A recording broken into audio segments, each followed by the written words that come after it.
Hello and welcome back. So today I'm going to be talking about the pros and cons of adapting EF lenses to the Canon R6.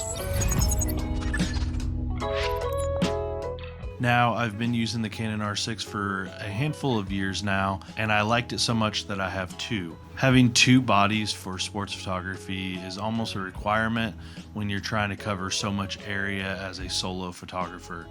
And in my field for the university, I am the only freelance photographer that they use unless I'm out of town.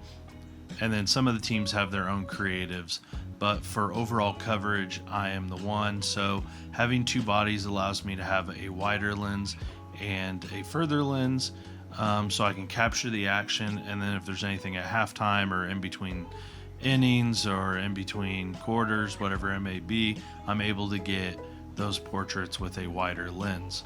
Now, what I'm going to be talking about today is mostly adapting the 300 to the R6. So I do use the Canon adapter on the R6 for the 300 because it's an EF to an RF mount.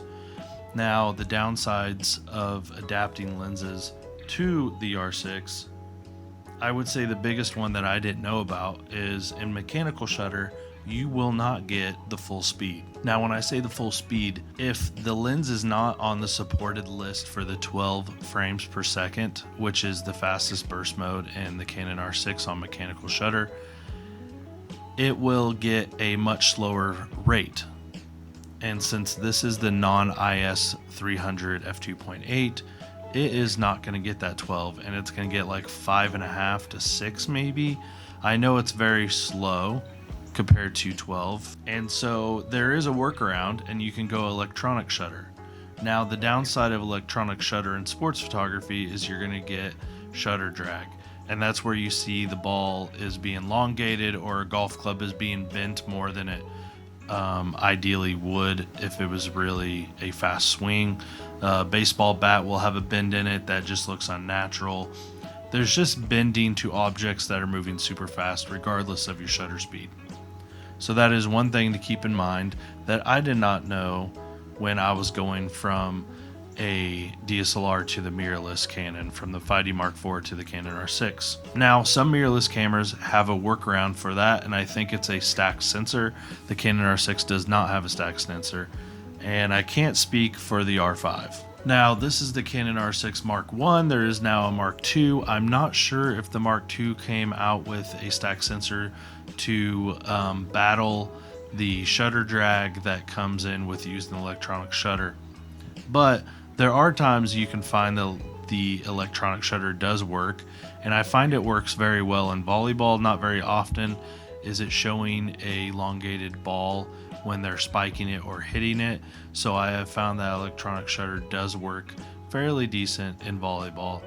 And as of recently, I found that it works very well in football. So lately I have been using the electronic shutter for the 300 in football just so I can get that faster shutter speed to make sure I get the action that I'm wanting to capture. Now, another con I have found recently, and I didn't realize it until I sold off all of my other EF gear to go to RF gear, is that the autofocus is slightly slower with adapting lenses to the R6.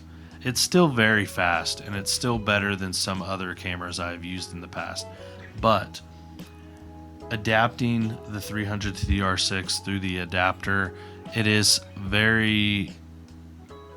noticeable when compared to the RF 70 to 200 or even the 24 to 70 RF that I am not adapting, that is native to the R6.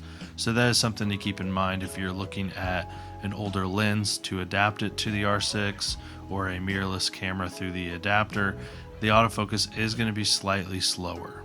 Now, with all of this said, there are plenty of workarounds. You can easily find an autofocus mode that works better for you, and there are ways to kind of work around the slower shutter speed if you're just quicker on the shutter, or if you're okay with using the electronic shutter, you can also use that and still get that super fast frame rate.